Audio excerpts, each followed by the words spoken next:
Hello, and welcome to another episode of Boundless Body Radio. I'm your host, Casey Ruff, and today we have two amazing guests to introduce to you now.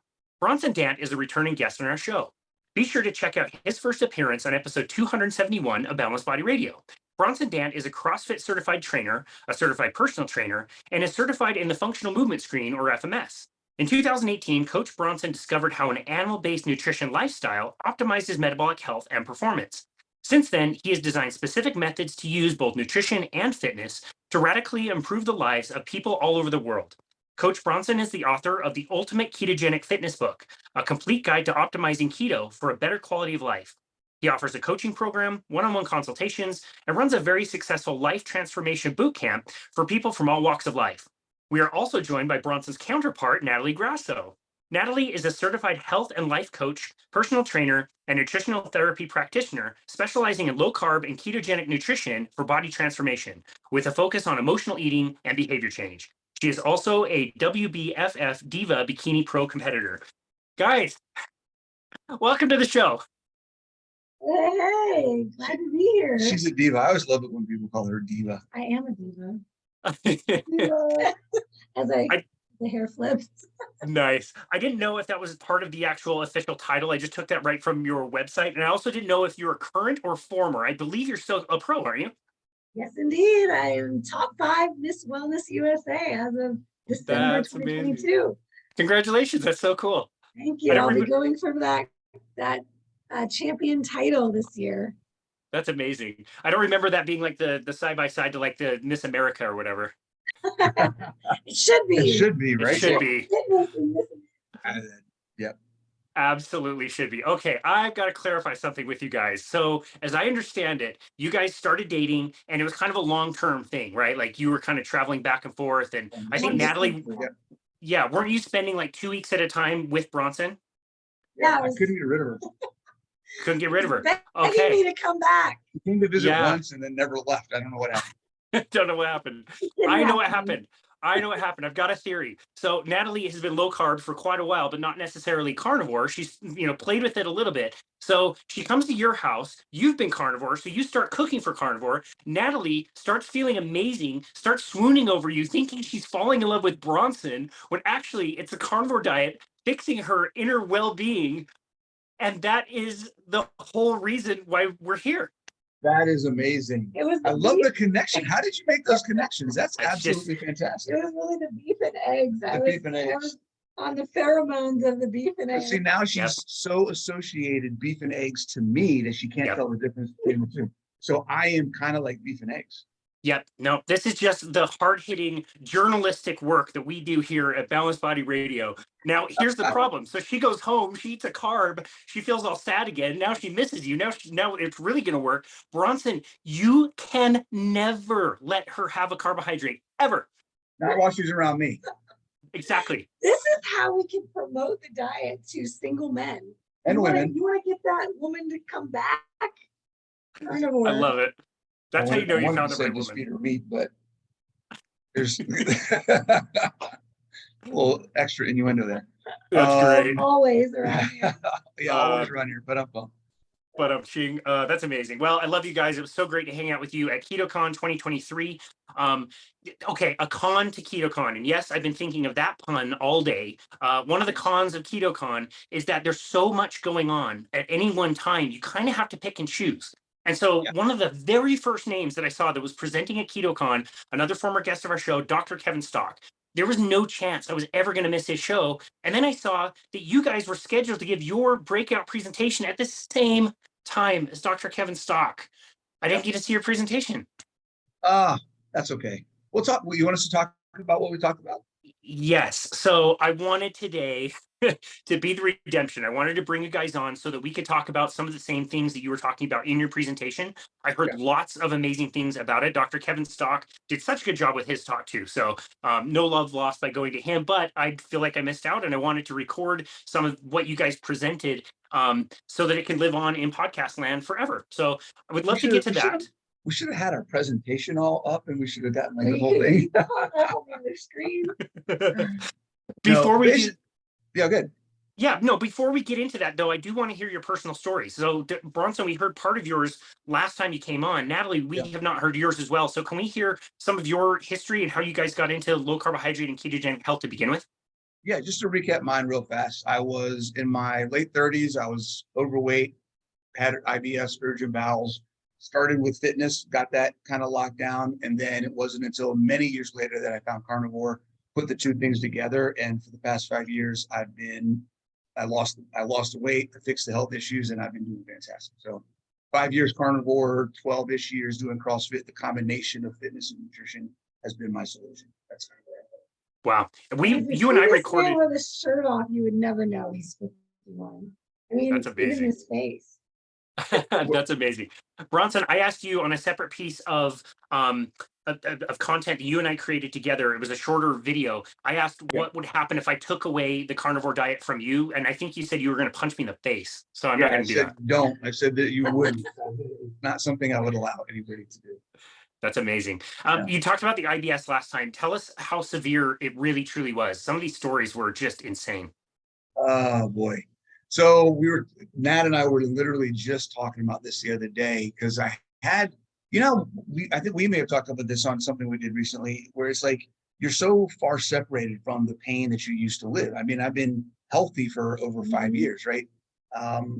Where I haven't had to deal with these problems. So it's like thinking back, like what were the things that I was dealing with, like how bad really was it really? And I started remembering some of the things, and I've talked about some of this before in other podcasts and when I've shared my story is, I was known, anybody that knew me knew that you didn't spend any more than 5 minutes in a car with me or a vehicle without the windows down. You knew that if there was any period of time where there was a drive, a train, a flight, there was going to have to be a stop or a break, or we needed to make sure that at some point I would go to the bathroom. I knew where the bathroom was. I was going to have to go. Anytime I was getting ready to go somewhere, it was go before, when I get there, go when I get there, before I leave. I couldn't. First thing I did anytime I went anywhere was identify where the bathrooms were and make sure I had a way to get there if I needed to. I never sat in the middle of an aisle. I never thought about that till just now. I was always sitting on the end of an aisle or in the back, right? Is that why you still like? I still do that. Well, but not even airplane. I just like the aisle there. But in a movie theater, in a conference, in a meeting, it was always, I'm going to sit as close to the door as possible so I don't disrupt anything, because at some point I know I'm going to have to get up and go back. Right? There's these things. But then we were talking the other day, and some other things that really hadn't really crossed my mind in a while. And I equate my experience. I lost 70 pounds in my journey. But in many ways, I've lost more weight, hundreds of pounds in stress, anxiety, depression, and the relief that I've felt that I've gotten from making these changes and removing this from my life. To give you an example, and stuff we've talked about before, is makes you go, wow, that's crazy. But I don't know anybody who's got stories that have to do with being on vacation at the beach and out having fun, going out to dinner, going out to party with your friends, being stuck waiting in line to get into a club, not being able to get in time because you have to go to the bathroom, you're stuck in line, not being anywhere near your house, you're out in the middle of nowhere, right? You can't get inside because the line is too long. You can't go home because you walked wherever you're going, like you need to go. So you run around to the back of the building, find a dumpster, and go behind a dumpster behind the club. And you have to use your own shirt to clean things up. Yeah. And then you can't get into the club because now you don't have a shirt. You have to go buy a shirt to then get back into the club later, right? To be on your way to work, stuck in your vehicle in traffic, and have to go home because you crapped your pants, right? And change. To being in another country, driving in places you have no idea where you are, in the middle of the UK, driving on the wrong side of the freaking road, right? Trying to go from my hotel to where I was working, no idea where I'm going, having to pull off on the side of the road somewhere, hoping I'm not somewhere I'm not supposed to be, and go behind some trees because I had to go, and I wasn't gonna do it in my pants there as well. Like these types of things were not abnormal for me. Yeah. Right. And it wasn't like I had IBS that, oh, my stomach hurts. It was, hi, how you doing, man? Whoop, I'll be right back. Yeah. Yeah. No indication of when, no indication of how urgent it was going to be. It was just out of the blue, no regularity, any time of day, any time of night, you're going to go and there's nothing that's going to get you. And I haven't had to deal with that. The amount of stress, it's absolutely amazing just how much that's changing. That's amazing. And ironically, if I were to go ask 10 people on the street, how could I fix digestive issues? Probably 9 of them would say fiber. And it was through the elimination, getting rid of all fiber that fixed digestive issues. Like, of course, it's just all this bulk that people are told they have to be eating all the time. It's making everything worse and tearing everything up. It's terrible. What an amazing story. It sounds very traumatic and awful to go through, but glad it led you to where you are and where you can share the message now, and led you to Natalie. Sure. So Natalie, tell us about your story, how you found low carbohydrate diets to begin with. I just realized something. Where did the gut come from? Both of us are coming from a history of gut issues. Yeah, mine started with gut issues as well, from the time that I was a kid. And back then we knew nothing about gluten, we knew nothing about lectins, phytates, any of the things that we know now. Even the simple things about refined sugar and carbs wasn't a thing back then. Fat was everything. Everybody was afraid of fat growing up. So, and I grew up in a Mediterranean, I'm Greek on my mother's side, Italian on my father's side. So we never did seed oils. I'll give them a lot of credit for that. I grew up on olive oil. So I wasn't doing the canola oils and all of that crap, but I lived on pasta and rice and all of the so-called healthy carbs. Although I don't know if anybody would argue pasta is a healthy carb, but we do hear in the fitness industry too much about rice being healthy and all of these things. Grains being healthy, that's what I grew up with. And so by the time I was a preteen, I wore an acid monitor to school because I had acid reflux, and they had gastrointestinal, what do you call that, doctor anyway? It's been so many years since I've had GI doc, right? My GI doc basically they prescribed the pink pill, right? The Prilosec and the omeprazole, and you'll be on that for the rest of your life. Never told me I needed to do anything about my diet. And nothing was ever, all the tests came back inconclusive. It was like, you're not lactose intolerant, but you're borderline. I had a hiatal hernia, which can cause some reflux. But back then they thought reflux meant you had too much stomach acid. So you take the PPIs, you take the acid blockers. I was on those, popping Pepcid, popping Pepto like candy, while at the same time. I could never be anywhere without Pepto. Oh yeah. I had to have it all the time.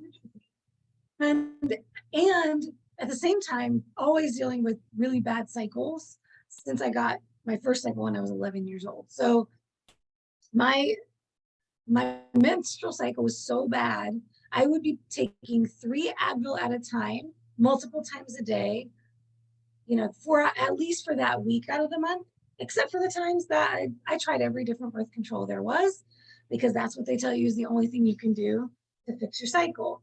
I tried all of them. There were times I was bleeding 3 weeks out of the month and taking that Advil daily for weeks out of the month. By the time I was 26, I had stomach ulcers. This was caused by the ibuprofen. People not, and the diet, probably a good combination of both. So throughout my teens and my 20s, basically by the time I became mid-20s, I was on a bunch of I had a bunch of chronic health issues. I was on a bunch of prescription medications. I was on antidepressants for GI problems. What a lot of people don't know is that some of these pharmaceuticals, they're actually antidepressants, but they're prescribed for all of these other things. So I really believe that caused chemical imbalances in my brain. So I had emotional issues, struggles with mood, struggles with anxiety and coping with typical life stressors in your 20s, right? Although I don't know that I would argue many 20-year-olds have the best coping skills. But coupled all together, by the time I was 29, looking at turning 30, I was like, I've got to do something about this. I was also in a toxic relationship, and that stress load on top of everything else. And then when I kicked him out, paying the bills by myself on a pretty low salary. So all this stuff basically equaled me eating salads, not eating meat, because I couldn't afford it. I was a broke 20-something. And I stumbled my way into a paleo diet first. It was just cut out the garbage, cut out chips and cookies and all the things we kind of all know are unhealthy. And then it led me down a rabbit hole of discovering what made me feel my best.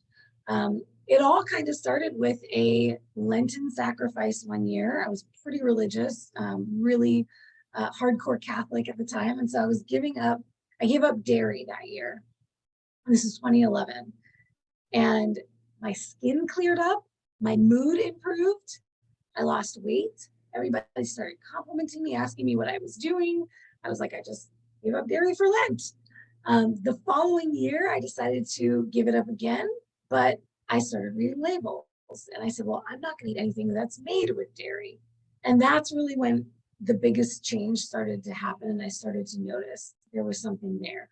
Because it took all the bread out, it took out all the pastries, anything you can, and so much is made with dairy that we don't think about.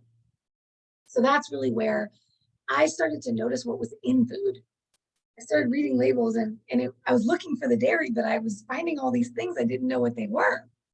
And so I just started cleaning up the diet, in air quotes, right? Because what does that really mean? But it was just, oh, well, I wanted to eat real, natural, whole foods. And so that led me down the path to land into paleo. I heard what paleo was. I didn't even know what it was. And then I looked it up, and then I decided to actually do paleo in 2013. And that's really when everything changed. By the end of 2013, I started getting into dance. Again, I was a dance major in college, and I'd gotten sedentary working in a desk job, and I started dancing again. And I did my first Whole 30. And I had a six-pack. My entire life, I never was a fit girl. I think you got an 8-pack on your last cut. On my last cut? No, maybe. But that's really what opened the door to it all. And when my body changed, people started noticing and asking if I compete. And that's kind of where I got the bug to get into bodybuilding. And it wasn't until I actually broke my thumb and had to step out of the dance studio that I put on a few pounds and then decided I wanted to do my first bikini competition as a motivator to lose the weight, which is what most women do, get into this. Yeah. Wow. And that's how I was introduced to keto at Paleo FX 2016. I cornered Menno Henselmans and I asked him every question I could about how I could do bodybuilding on a paleo diet. You got a free hallway consultation. I did. He was awesome. Thank you, Menno. Nice. And he's the one that suggested keto, and really kind of the rest was history. Finding keto was the next thing that took me to the next level in my health and fitness. And then this man. And the best part about your journey was meeting me and going carnivore. Pretty much. I can't even lie. That was the best part. It still is. That's So amazing. looking back. That's amazing. It's funny that we say that what you were saying at the beginning is actually kind of what actually happened. Like she really didn't go hardcore carnivore until she moved in with me, and then was like, well, I guess this is how I'm eating from now on, and that's kind of where it's been. When I started visiting him, I was like, well, why am I going to go to the extra effort to put other things in my diet when he already has all the, he buys meat and eggs and they're in the fridge, and it would just be easier to just do carnivore when I'm here. And then I've always known, though, because of the maybe 1 or 2 years prior when I did carnivore in my peak week for a show, I mean, I just knew how good I felt and how I didn't have to worry about how I was going to come into the show, if I was going to be bloated. So I already knew that it was how I felt my best. Yeah. And then when I got more exposure to it, and it was It's an easy way of life. Every day.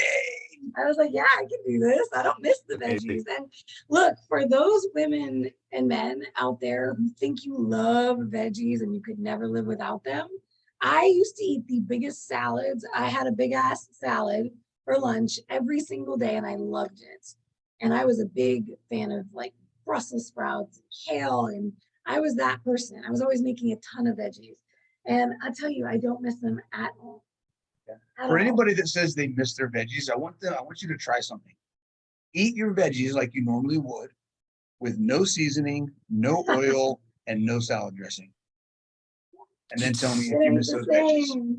It ain't Snack on some You're not Brussels eating sprouts. your veggies because of the veggies. Yeah. You're eating your veggies because of the other things you do to flavor them. That's Yep. nothing to do with the vegetables. The biggest benefit might be that it might just maybe be a vehicle for some fat and some salt, things your body actually needs and is totally craving. It occurs to me, Natalie, as you're telling your story, somebody might think, okay, she's a bikini competitor. She has to eat in a certain way to do what she likes to do. There's no way I could do that. Your journey was self-selected. When you're talking about not eating chips and cutting out processed foods, nobody forced you to do that. You did it. And then maybe you couldn't have even imagined a world where you didn't eat a chip, but it must have paid you off at least a little bit enough to know that it's not worth eating chips. I wish people who are getting started, who are addicted to sugar and soda and chips and all these delicious kind of tasting foods would understand that, like, try this for a little while because you may choose never to go back. Absolutely. And I think most of the time it's that concept of you don't realize how unhealthy you are until you get healthy and then you know what healthy feels like. And then I'll never forget first going paleo and just discovering how good I could feel. And I didn't know that my entire life I was having pain, chronic pain. I was living in chronic pain, a low enough level that it was kind of like a functioning alcoholic, right? You can get through life, but I wasn't able to live fully. And when I realized how I could feel after a meal, you mean I don't have to go lay down on the couch while everybody else is hanging out and having fun? And what you need to do if you're struggling on finding the motivation to do this in the first place is look at where it's holding you back currently. All of these social events that I couldn't fully participate in because I felt like crap. And even if I was sitting at the same table with everyone else, I wasn't present. I was in my body. I was feeling all the aches and the pains, the stomach aches I used to get after every meal. It's not worth it. I'll never forget 3 months in on paleo, when I first went paleo, I was super strict. This was before we had any of the paleo and keto treats that we have now, all the gluten-free stuff. So it wasn't about gluten-free. And it's not, guys. It's not about gluten-free, okay? It's not even about low carb. It's about low crap. You got to start somewhere. So start with the low-hanging fruit. Ask yourself, what is the thing I know is the least healthy thing that I'm doing right now? We all know what it is.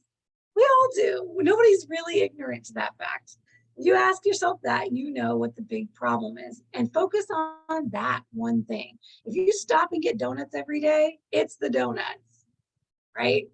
Like, don't look for a gluten-free donut. Just stop eating the donut. Yeah.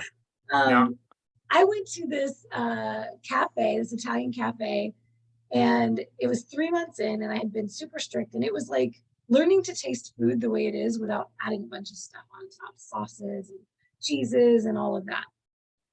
Olive oil and salt. I was eating meat and vegetables, olive oil and salt. And then I went to this cafe, and it's one of the ones that has like all the cakes in the front. And I didn't do the cake, but I used to love the dessert drinks, like the coffee with the sidecar of the hazelnut liqueur or whatever it was. So I got this like Nutella coffee dessert drink thing with this hazelnut liqueur in it. A few sips in, I'm sweating. I'm like, oh, my body is rejecting this. I had to excuse myself from the table and go to the bathroom and come back and get water. And I was like, I can't even drink another sip of this. And that was the first indication of kind of an elimination. I wasn't doing it with the purpose of an elimination diet or an elimination protocol, but recognizing that Once all that crap was out of my body, the minute it comes back in, my body sends up the alarm bells. No, take this poison away from us. Yeah. And I think a lot of people are afraid to take that first step because they don't want to figure out what those foods are. Yeah. You know, oh, Yeah. I'm fine. This doesn't cause me any problems. Have you tried taking it out for 30 days? Yeah. Yeah. No, that's a really good point. I've talked about this before on our show. So I found a meme that somebody said, like on the top was like this strong dude, and it's like, I'm a carnivore, really strong. And then the bottom one is like, I ate a potato, my back hurts. Like kind of making fun of carnivores. Again, I laughed. I thought that was pretty funny, but it's also pretty true. You become very sensitive to things that you could eat by the truckload before. Like I've talked about, I had half a cup of potatoes at Thanksgiving this last year at my grandma's house. My damn tooth hurt for a day and a half. It was the weirdest thing. Like, you are sensitive to things that you weren't sensitive to before when you were eating them all the time and causing all of these problems. It's nuts. You know, I had a client one time who went out to dinner, and she had been super strict. She went out to dinner with some friends, and they had the corn chips, the corn tortilla chips. And the next day she was like, I'm up 5 pounds. And she's like, this is so frustrating. And it really kind of discouraged me. And I was thinking, like, they're not up 5 pounds. And I said something to her that really changed the way she thinks about these things. That they are always walking around with those 5 pounds. That inflammation that your body's experiencing after consuming these things that you've taken out, other people, it's not that they're not inflamed. It's not that they're not sick. It's not that they don't have aches and pains because of these things.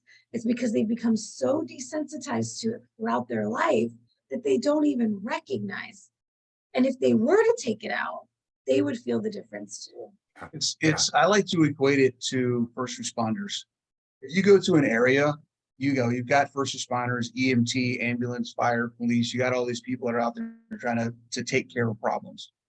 When your body is so overloaded that they can't respond to everything, then they have to triage. They prioritize the things that they can focus on. So you may not get the signaling in specific areas that there's a problem because they're so focused on fixing the big things, right? Keeping you alive, that they're not even responding to the way other things the way that they're just overworked.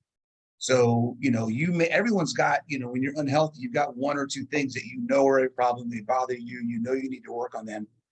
And once you work on those, then you find something else. And then you work on that and you find something else. And then you work on that and you find, it's because now you're reducing the workload of all these first responders in your body, and they can start working on these other things and raising the alarm to those things as you work through them. But they can only work on so many things at a time, and they have to focus on things to keep you alive first. Yeah. I love that analogy. That's a great analogy. Yeah, let's not worry about the basement flooding while we need to put out this fire upstairs or whatever. Yeah, no, that's a really good analogy. I love that. Let's skip ahead to KetoCon. You guys spoke at a breakout session. These were pretty well attended. Those breakup session? I don't know what went down, guys. You tell me. These breakout sessions together anyway. I don't know about the audience. There was a makeup session too, apparently. There you go. That's good. Best part, right? Oh, cute. So these rooms were kind of off to the side, and they were pretty full. From what I could tell, when people were doing them, they had a lot of interest. I heard that yours was full as well, which is great. Tell us why you chose the topic that you chose. What kind of problem were you trying to help people solve? That's a good one. Well, both of us work with, it's funny, we both work with individuals mostly, but there have been some cases where an individual, like I'll work with a husband, she'll work with a wife, or I'll work with a wife, and then the husband will contact me and say, hey, I want some help too, or things like that. Or you work with a lot of women who want their husbands to be involved in the process. So we work with a lot of people who are in relationships who either are working together in their journey or wish that they could work together in their journey. And it's often a challenge when you have a client who's doing something and their spouse isn't, right? So we've worked with individuals and we've worked with some couples on how do you make this thing work. And we just felt like being a couple, we have a message, and we've been able to figure out, not that we've got it 100%, but we've been able to figure out some things that work for us, and we thought it would be a good idea to share some things that we've learned about how to be on this journey together. Yeah. No, that's fantastic. I always laugh when I get the question, like, I'm doing a nutrition coaching session with you. Is it okay if my husband comes along? Like, are you kidding me? Like, of course, bring the kids, bring your grandparents, bring everybody. Right. Everybody in the same house. If everybody in the same house can be on the same page, even if they're not on specific, highly technical diets, they're at least learning some principles together from an outside person that's not the spouse, that is maybe telling the husband, like, Oh, hey, yeah. this guy said I could Yep. have a stick of butter and 10 eggs or whatever. Like, I don't know about that. It's so much better. It makes the process so much better. So I love that you chose the topic. Let's go over some of the key points that you guys presented on. Well, we're going to go over the first one. There's 3 people in a relationship. Yes. I'll let her riff on that. There's when we talk about relationships, we're never talking about 2 people. We're talking about 3. Someone's So we cheating. started out with, who is the most important person in your life? And if the first thing that you think of when you're in a relationship is your partner, that's not correct. Wrong answer. You are the most important person in your life. You are the most important relationship in your life. So it starts with your relationship with yourself. So you're the first person in the relationship, and your focus has to be on you first. And ultimately, that was really the majority of our talk, that 9 times out of 10, the issues that you might be having in your relationship or managing your health and fitness journey while being in a relationship have to do with you. And they can begin and end with you. So that it always has to start there. We have to go inward and discover what are our triggers, what we're being triggered by. You could have done the talk in 5 minutes. You really Your problem in your relationship is you. Okay? Fix yourself, take care of yourself, and you'll be fine. Right there. That's the end of the talk. There we go. Well, okay. So on that note, we're talking about, couples that are supportive of each other and are helping people out. That is not, I would even say, a majority of the time. This can be really triggering. If one person is trying to improve themselves, you can really trigger the other person in the relationship. So I agree with you, and being strong in what you want and what you're going to do is so important. But how do people draw boundaries as far as that goes? Well, so the second person in the relationship is the partner, and understanding that your journey, this is an overlap of you and your partner, right? Your journey and your partner's journey are completely different. You have to be able to accept where your partner is at. Your partner has to be able to accept where you are at. And just because one of you doesn't want to do the same thing the same way doesn't mean that you can't be together. Right? So if you're in that relationship and you're the one who's looking to make a change and improve your health and fitness, and your partner has no interest, let's say they have no interest at all, the only thing that you need to do with them is set the expectation for what you need from them, and then ask them to support you. Here's what I need. You don't have to eat carnivore, you don't have to do keto, you don't have to work out. That's totally fine. I love you for who you are, what you're doing, what we're doing together, whatever all those things are, but don't sabotage me. Here's the things that I need from you. I need you to at least allow me the space to prepare my own food, to give me the time to go work out. Like you have to set the expectation. And then as far as your spouse goes, I mean, we're talking to an individual, so I can't really talk to the spouse unless the spouse is listening too. Then I would tell them the same thing. If your spouse is wanting to make a change and you're not wanting to make a change, then your contract with them as their spouse or their partner is that you will support them, whether you agree with it, whether you want to do it or not. You give them that space and the support so that they can do it. So it's just a two-way street. It's just like anything else in any other part of your relationship. You've got to work together. It's interesting. Something came up on our live the other night along these same lines, and it was talking about socializing and all the things that can trip you up in the summertime when you're doing a lot more partying and socializing with other people. Yeah. And one of the things that we talked about was the importance of making your intentions clear and setting those expectations and setting those boundaries. 9 times out of 10, the issue is that there's no communication around this goal, right? A lot of the time what I hear is people call it my goals, my goals, my goals. All they ever say is my goals. Is this going to help me meet my goals? Well, what are your goals? Have you expressed what your goals are to your partner? Have you expressed that something hurts you? If your partner is bringing your favorite foods home that you're trying not to eat right now, and they're sabotaging you in that way, which many, many couples go through that. Well, let me interrupt real quick. And that's something that happens a lot of times inadvertently. It's not on purpose. But because there's a communication issue where the person who's trying to make the change isn't communicating their expectations or the things that they feel are sabotaging them to their partner, then they build up all this resentment. And now it's all of a sudden, why are you sabotaging me? You don't love me, blah, blah, blah. It's like, let's say I'm the spouse who brought home the pizza one night. It's like, we've been doing pizza on Friday nights for 15 years. You never told me you didn't want me to bring the pizza. So what do you want? Like, I'm just doing what we've been doing. If you need me to change, you have to express that change. There are a lot of assumptions made in this. Well, this is what we do together. So they just never bring it up to their partner because they're afraid to bring it up to their partner because they're afraid of what their partner might say. And this was the foundation of it all.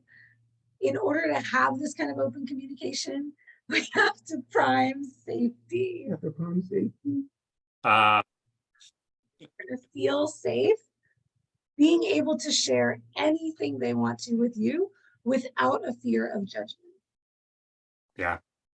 When you can prime safety, when you feel safe to your spouse or partner, when your spouse or partner feels safe talking to you, then you can actually start doing what we talk about, and that is building the third person, which is the couple.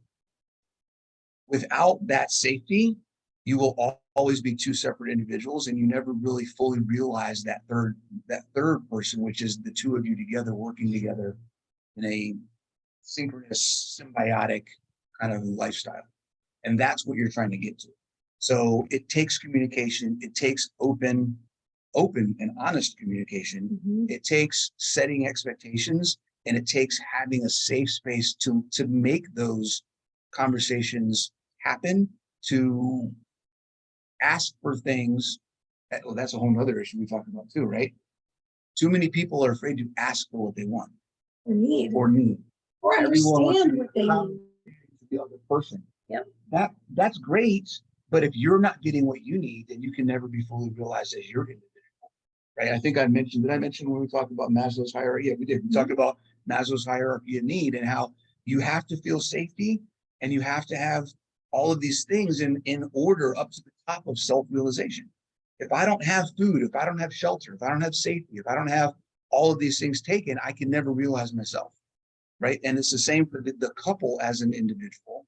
If both of you don't have safety and shelter and food and encouragement and all these and social interaction, all these things as a couple, then you can never develop your relationship to a level that it actually realizes what you guys are trying to do. Yeah. Wow. And what other ways do you see couples getting in their own way as far as reaching whatever they think is their goals? Well, first off is clarity around the goals. So we talked about the first step is each of you individually writing down what is my ultimate goal. And we talked a little bit about setting SMART goals.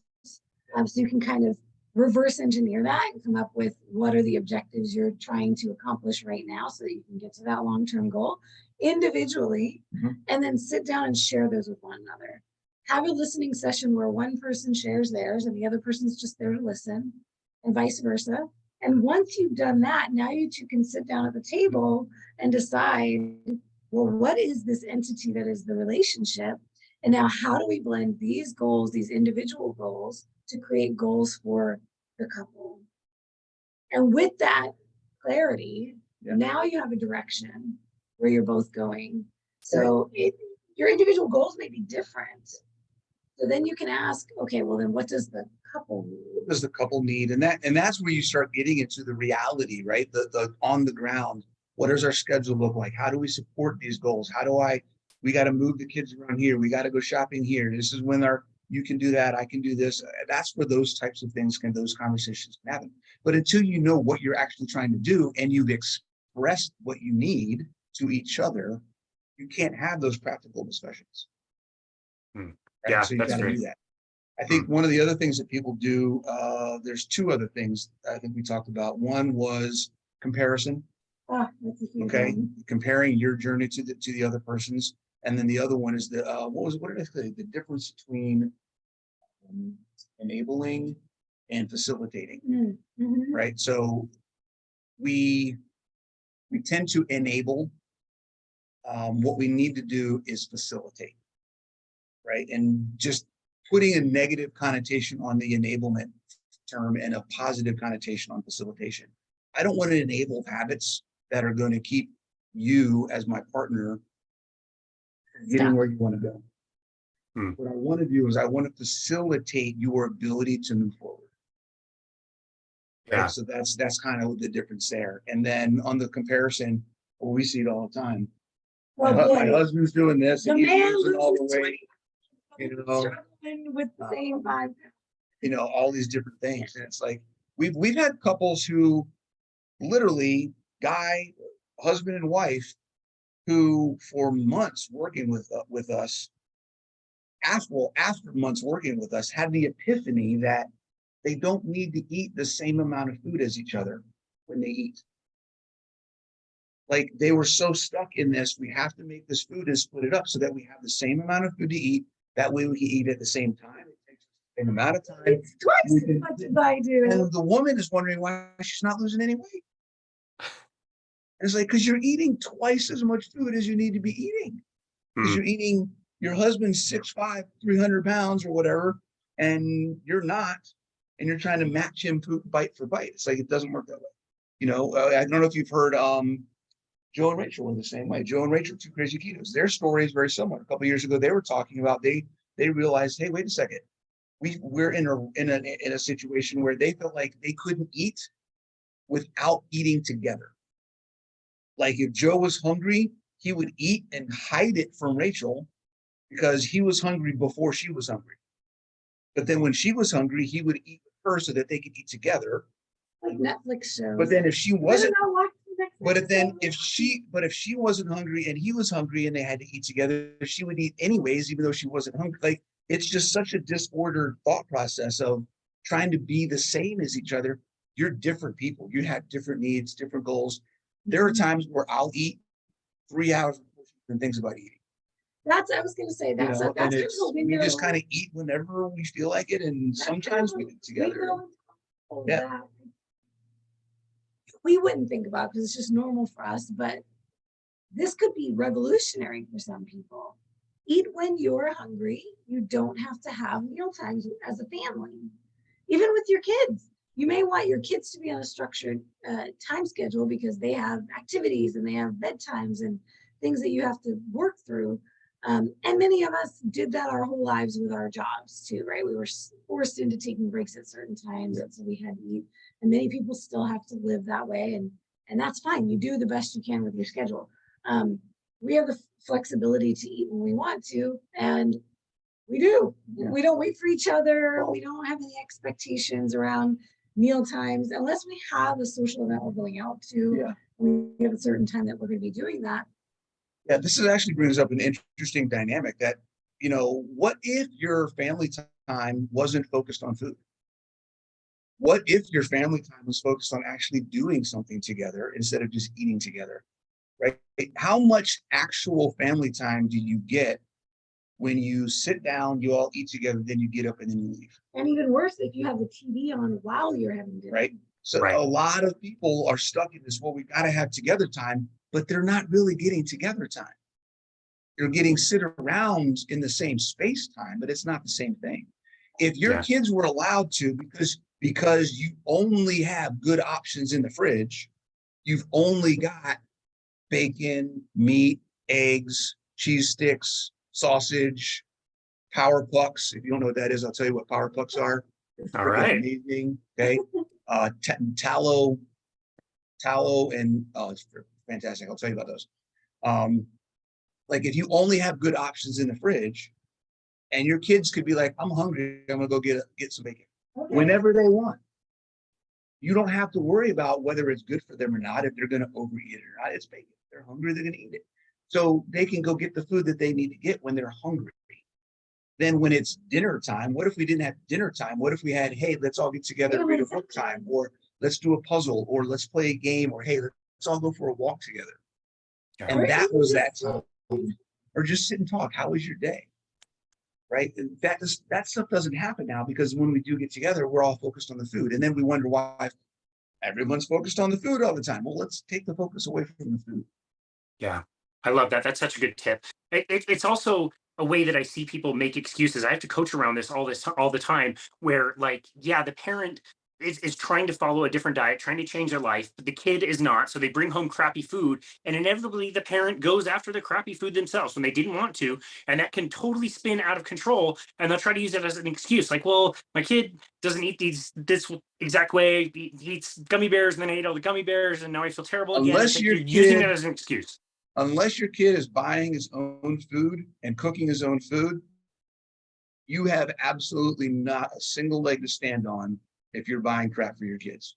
Yep. It does not make any logical sense to say, I'm trying to improve my health and diet by eating these things, and then turn around and buy your kids stuff that got you where you are today. Yeah. 100% doesn't make sense. And anybody that's doing that, you need to stop. I think Yeah. that's the number one regret. That is one of my if I had known the things that I know now about nutrition, the stuff that I fed my kids, oh my God, and I've tried, they're all old now, so I try to talk to them about it. They know what I do, but they can all make their own decisions about things now. So they listen to me or they don't. But, I wish I had known. And this goes know. also for the wives who are buying the groceries for the household and cooking all the meals. You have more power than you think. I hear if I had $1 for every, I have to buy it for my husband. Nope. I buy this for my husband. If you just didn't buy it anymore, he probably wouldn't know. He would never know. And if he did, he'd go get it himself. As a Go get matter yourself. of fact, ladies, you can test this theory. Even if you have the junk in the house, just move it over 6 inches. I bet you he won't see it there. And then he just won't even think it's in the house.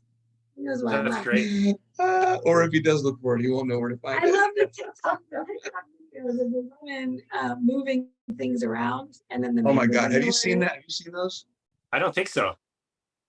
I don't even know if there's a name for it. I don't know There should be a either. name for it, where women will move things like literally from here to here in their fridge or in their cupboard, and their husband will be like, hey, hon, where's the what's? And she's like, it's right there. But because he's so used to seeing it in this picture in his brain, he doesn't even notice that it just moved over to the side of the cupboard. That's amazing. That's amazing. Did you ever hear that? Guys, that's just how guys work. If we have a picture in our head, we know where it should be. And if it's not there, we're lost. And you know what? Don't feel bad to put your foot down and say, I am no longer purchasing things that are poisoning our bodies. So if that's what you want, you are going to have to go and buy it. Nothing wrong with that at all. That's right. I'm not telling you what to eat. I'm not telling you that you can't have it, but I will no longer be providing that for this. Yeah, and this is the hard part of the conversation. If you are trying to communicate to your spouse and you were trying to express to them your desire to be healthy and do better for your family, and they are against it and giving you a hard time, you have a bigger issue going on than your nutrition. You need to get counseling. You need to sit down and figure out what's going on in that relationship, because there is something else going on. If your partner is going to work against you to do what's best for your family, then that is something that we can help you with. You need to work with somebody on a relationship level to figure out what's going on there. Yeah, that's such a good point. I absolutely love that. I was thinking, I don't want to miss this. I was thinking with the kiddos, I always use this as an excuse myself. And I just kind of said, like, kids won't really follow this type of plan. I have now interviewed enough parents to say, I don't think that's true. I think kids love eating this way. I think they love having good energy and not falling asleep in class like I did all the time. I think they love getting told by their sports coaches that their performance is increasing and they're doing really well. I don't think kids hate eating this way. I think they can give up sugar and not necessarily hate it. I'll tell you what, my clients whose children have now gone carnivore with them, they don't miss the veggies either. All you parents that are struggling, trying to get your kids to eat veggies, they don't want the veggies. They would love this way of eating. I've never met a single kid that likes eating regular veggies. I never did. Nope, I didn't either. I'm not talking about the baby food that's all sugar veggies and mushed up, right? I'm talking about actual veggies. I never grew. Nobody I've ever known has grown up loving to eat veggies. No, it's your biology telling you don't like this food. This is not serving you in the least. So ridiculous.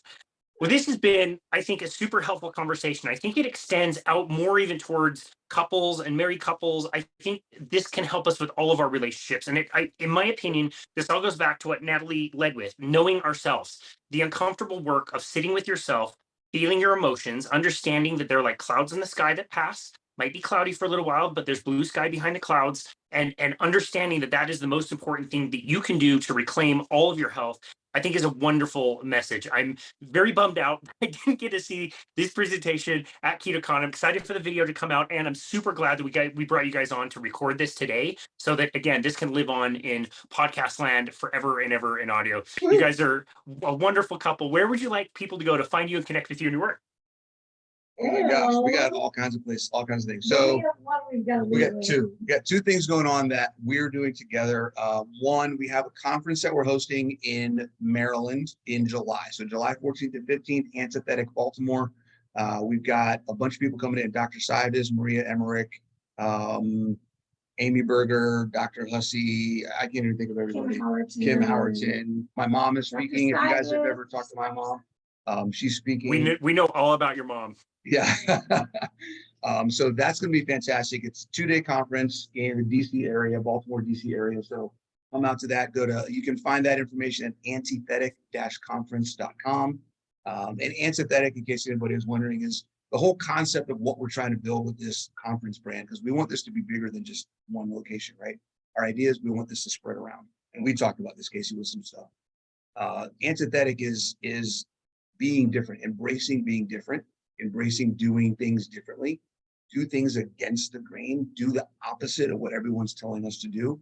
And that's how we get success. Own it. You can't be above average if you're doing everything that average people are doing. And that's what this is all about. So that's kind of a good point. Our message. Unapologetically different and embrace being counterculture. So that's kind of what that's all about. And then the second thing we got going on, KetoFitLiving.com is where you can get all the details on our second annual couples retreat. This fall in the mountains, we are going to the Smoky Mountains, Tennessee, baby. Gatlinburg, Tennessee. We've already got the cabin picked out. We're all excited. We'll be there for 5 days, 4 days. 4 days. 4 days. And this is a kind of an incubator situation. You're coming in, having an intimate experience with a few other couples and us in a house, living together, eating together. And not just us. And we have a private chef. Our private chef. Nice. You know Courtney Luna? Yeah, absolutely. She's great. She's our chef for the amazing. Yeah. Cool. Oh, that's amazing. You won't have to worry about a thing with the food, and this goes for Antithetic as well. Yeah. We've vetted the food for Antithetic. We are serving lunch on that Saturday, so it's not just a conference where you have to go find your own food. And we're vetting all the food there. And of course, with Courtney, she's a carnivore. More so. Yeah. So we'll have some ketovore, carnivore, something for everyone, but nothing anyone will have to worry about. She'll be actually leading a workshop during the retreat about how to prepare, doing food demo, and we'll have breakout sessions with each of us.